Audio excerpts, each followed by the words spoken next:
Yo, what's up, Internet? My name is Anthony, and with free agency almost over, most teams are focusing on the draft. The Raiders had a largely uneventful free agency.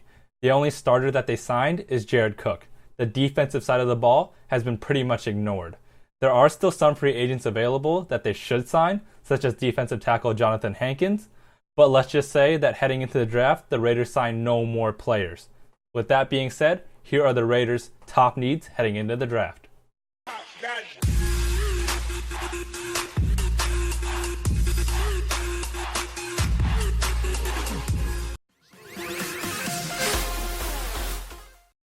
At number 6, we have running back. This all changes if the Raiders get Marshawn Lynch or Adrian Peterson.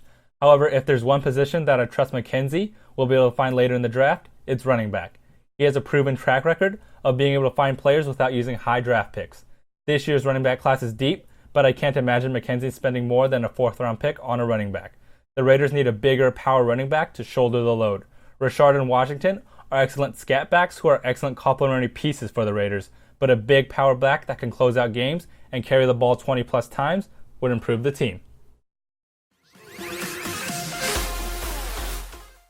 At number 5, we have the inside linebacker. This position has been neglected by McKenzie in recent years, and I suspect it'll happen again this year. Inside linebacker is a position you can get away with by just having average play, but thus far, the Raiders' inside linebacker play has been well below average. Perry Riley Jr. will likely not be signed until training camp, as the Raiders are looking to upgrade the position. The Raiders need an above-average linebacker who can cover tight ends and rush the passer on occasion. My guess is McKenzie doesn't address this need again until the middle to late rounds. Then, if he doesn't like what he sees during OTAs and training camp, he'll reassign Perry Riley Jr.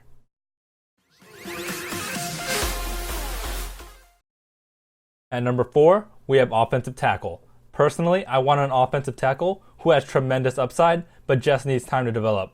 There's no question that Donald Penn will be the starter next season, but he is 34 years old and entering the final year of his contract. On the right side, my hope is that Vidal Alexander holds down the position this year. The other option is that the offensive tackle we draft this year plays the right side, then next year picks it up at the left side. Worst case scenario is the draft pick doesn't develop into a quality left tackle, but can hold down the right side for the foreseeable future.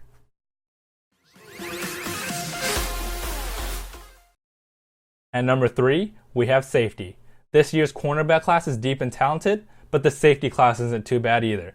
The Raiders have a solid hitter in Carl Joseph, but Reggie Nelson clearly has lost a step. Carl Joseph is capable of playing strong and free safety. Personally, I hope the Raiders draft a bigger safety who fits more in the box and can cover tight ends. This will allow Joseph to roam the middle of the field and be a ball hawk that we know he is capable of being.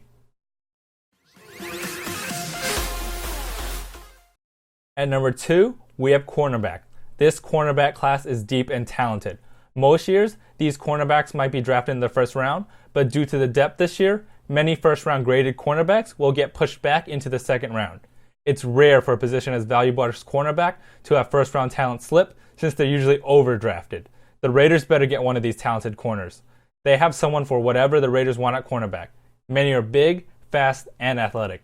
The cornerback position is one where there's never enough depth, and the Raiders are certainly no exception.